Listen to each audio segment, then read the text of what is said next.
Hey everyone, Ivy Gaming here, and today we're playing Raid Shadow Legends, and we are coming at you with a hot take, brand new news, just came back. Our lovely Banana Jam, who's doing okay, content creator manager, she has given us some fun updates for the game, so let me just roll through here. First, we have some champion buffs. Rebalancing, I should say, right? Alright, so we are going to start with Yakarl. I'm super excited for these guys because even though I don't have all these champions, or like I don't use all these champions, maybe some of you do. Alright, Yakarl the Scourged. Axe of All Winter.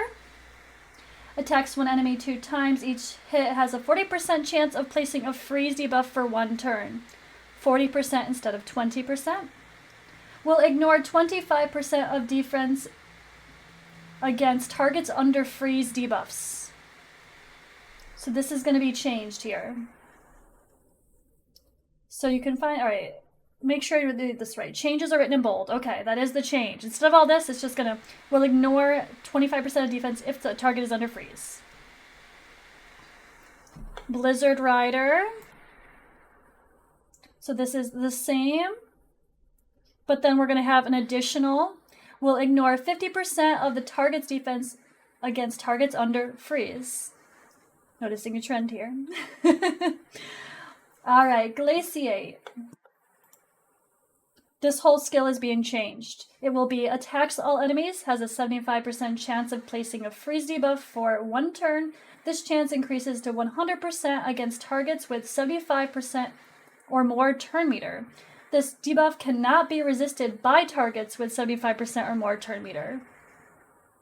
So I'm guessing that books up to 100% chance. No, actually, there's no 100% chance. There's no chance increases here.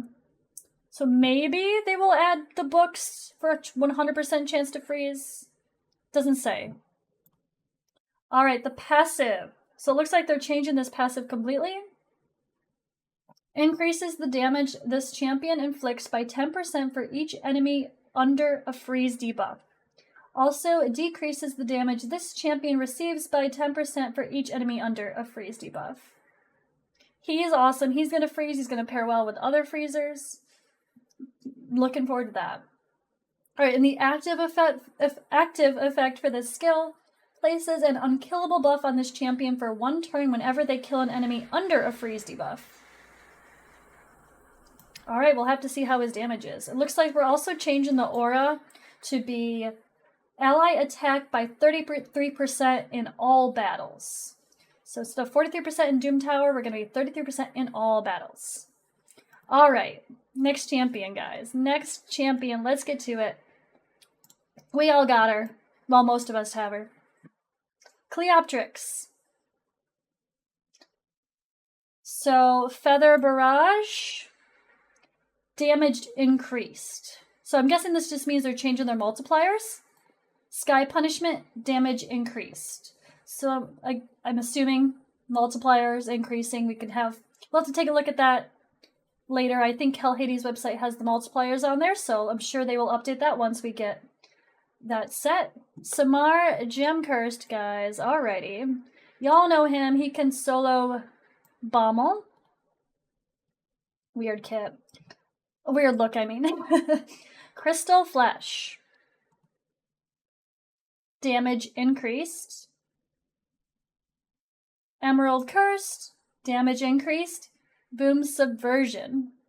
Damage increased. Again, assuming all of his multipliers are going to go up so he could actually do a bit more damage. Alright, we're on to Scartorsus. This is a champion I've had for a really long time and not used.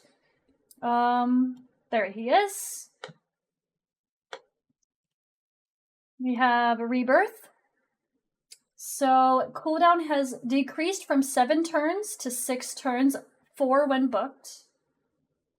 So this was 5 when booked, and now it'll be 4 when booked. Changes the order of action in the skill. Scartorsus will remove debuffs first, then heal all allies. Removes all debuffs and then heals him. The amount by which each ally is healed increases according to the number of debuffs removed from them. So same, but fixing the order. Rebirth Ascended. Oh wait, why did I even read the Unascended? Sorry, guys. So same thing, but then the amount by which each ally's turn meter is filled increases according to the number of debuffs removed from them. So this does affect a fill of turn meter as well. All right, we got Nobel. I don't even remember what faction that dude is in, guys. What is he? He's creepy. Literally forgot he was a Shadowkin. All right, base speed increased from 92 to 98. Oh, that's good. 92 is pretty dang slow. Sheesh. And then we are, let's see, we're affecting his ability Dismay. Attacks all enemies, has a 75% chance of decreasing each enemy's turn meter by 50%. Ooh. So instead of 20%, we're going 50%. And then looks like Desolation, the passive. Whenever an enemy's turn meter is fully depleted by any champion, has a 75% chance of placing True Fear debuffs. So this books up to 100% instead of just booking up to 75% chance. All right. Although it's weird, why would they buff a champion that they're having be used for... See, I don't like that. They're buffing a champion that they're having being used for empowerment. So that they make him good, and then you have to debate whether or not you're going to crunch him or not. Oh, I don't know how I feel about that. All right, guys, let me know in the comments below. We've got Nobel, Scartorsis, Samar, Cleoptrix, and Yakarl. What do you think about these buffs? What do you think? Let me know in the comments below. Do you see any new uses for someone that we didn't use before? Thanks for watching.